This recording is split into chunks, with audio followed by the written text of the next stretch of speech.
नमस्कार, मैं डॉक्टर हेम श्रीवास्तव। बर्ड यानी एव्स, ये उड़ने वाला प्राणी है। वैसे तो और भी एनिमल्स उड़ते हैं, लेकिन बर्ड उड़ने के लिए जाना जाता है। They have the flying capacity. तो उड़ने के लिए आखिर ज़मीन से उठना पड़ता है। आदमी तो इतने हज़ारों वर्षों की मेहनत में उड़ नहीं सका, लेकिन चिड़िया स्वतः उड़ती है। तो उड़ने के लिए, उड़ना इसकी मजबूरी है, और उड़ने के लिए इसने अडेप्टेशन भी कुछ किए होंगे। कुछ अपने शरीर में ऐसा बदलाव किया होगा, या ऐसा सुधार किया होगा, या ऐसी रचनाएं डेवलप की होंगी जिससे कि ये उड़ सकता है। तो उड़ने के लिए इसके शरीर में क्या क्या मैकेनिज्म है, हम ज़रा सा देखें संक्षेप में। पहला तो ये कि इसका बदन हल्का होना चाहिए। अगर किसी भी मशीनरी को अगर आसमान में उड़ाना है या हवा में ले जाना है, तो सबसे बड़ी ज़रूरी चीज़ जो है वो है उसका हल्का होना।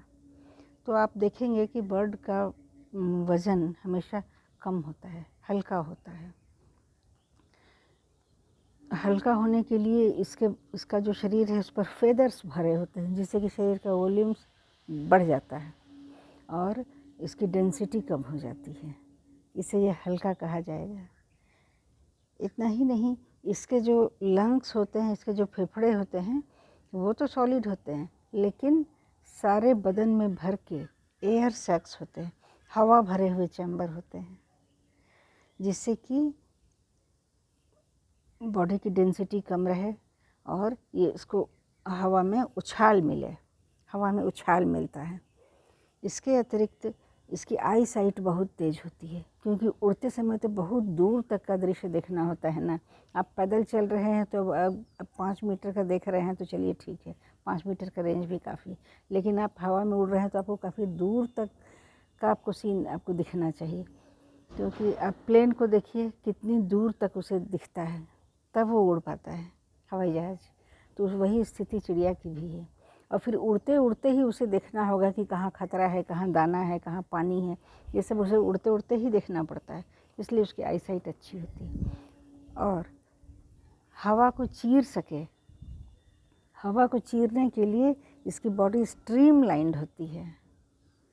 स्ट्रीमलाइंड यानी कि आगे बिल्कुल नुकीला, बीच में बॉडी चौड़ा और पीछे फिर से पतला। तो इसको हम कहेंगे स्ट्रीमलाइंड स्ट्रक्चर। ये स्ट्रीमलाइंड स्ट्रक्चर होने से हवा बाधा नहीं बनती, वो अपने चोंच से या बीक से हवा को चीर सकती है, चिड़िया चीर सकती है। इसके अलावा उसके पंजे ऐसे बने होते हैं कि वो पेड़ों पर बैठ सके या किसी ऊंची रचनाओं पर बैठ सके, हम यानी पर्च कर सके, पर्चिंग कर सके। हम देखते हैं कि चिड़िया अक्सर तारों पर भी बैठ जाती है, बिजली के तारों पर भी बैठ जाती है, पहाड़ों पर भी बैठ जाती है, पेड़ों पर भी बैठ जाती है, खंभों पर भी बैठ जाती है। तो इसके पंजे ऐसे बने होते हैं कि ये बैठ सके, कहीं ऊंचे स्थान को पाए तो वहीं फटाक से बैठ जाए। फिर इसमें और भी रचनाएं होती हैं। इसमें पंख होते हैं। उड़ने की मशीनरी तो होनी चाहिए ना, बदन तो हल्का हो लिया और स्ट्रीमलाइन होने से फ़ायदा हो गया, लेकिन उड़ने के लिए, उसको उड़ाने के लिए पंख नाम की मशीनरी है। उसके 4 लिम्ब यानी अगले दोनों हाथ, बर्ड्स के अगले दोनों हाथ कन्वर्ट हो जाते हैं विंग्स में, बड़े बड़े पंख बन जाते हैं, जिससे कि वो मूवमेंट दे करके वो उड़ती है। वो उसको लिफ्ट मिलता है, ज़मीन से उसको लिफ्ट मिलता है और उसके बाद डायरेक्शन मिलता है।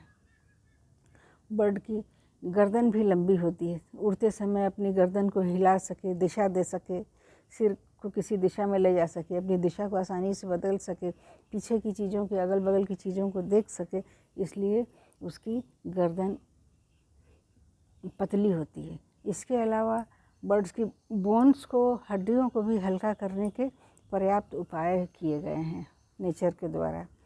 उसकी हड्डियाँ बहुत पतली और बिल्कुल कागज़ जैसे मटेरियल की बनी हुई होती हैं।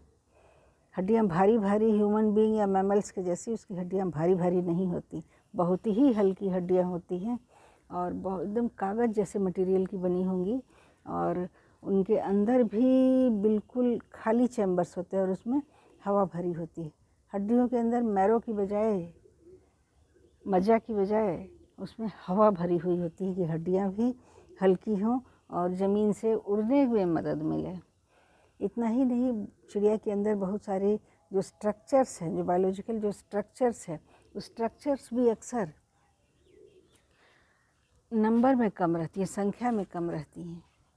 जैसे कि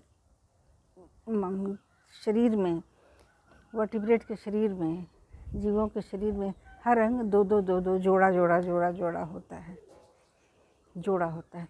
तो चिड़िया के अंदर के शरीर में बहुत से अंग ऐसे होते हैं जो जोड़ा में नहीं होते, सिंगल ही होते हैं। इससे भी वज़न कम करने में मदद मिलती है, इससे बर्ड का वज़न कम हो जाता है। उसके अलावा हड्डियाँ जो हैं वो आपस में जुड़ जाती हैं। बहुत सी हड्डियाँ बर्ड की आपस में जुड़ी हुई होती हैं, इससे हड्डियों की संख्या कम हो जाती है। संख्या कम होने से स्ट्रक्चर कम रहेगा तो वज़न खुद ब खुद कम होगा। तो ये सब जो चिड़ियों को उड़ने की सहूलियत के लिए ये सब नेचर द्वारा दिए हुए आइटम्स हैं जिससे कि चिड़िया उड़ पाती है। फिर मिलेंगे अगले वीडियो में इसी तरह के किसी टॉपिक के साथ। हम आपसे गुजारिश करेंगे कि आप हमें सुझाते रहिए, टॉपिक्स बताते रहिए और कमेंट बॉक्स में अपने विचार देते रहिए। आपको हमारा वीडियो कैसा लगा, जानकारियाँ कैसी लगी, हम आपका दिया हुआ टॉपिक अवश्य रखेंगे। जय हिंद, जय भारत।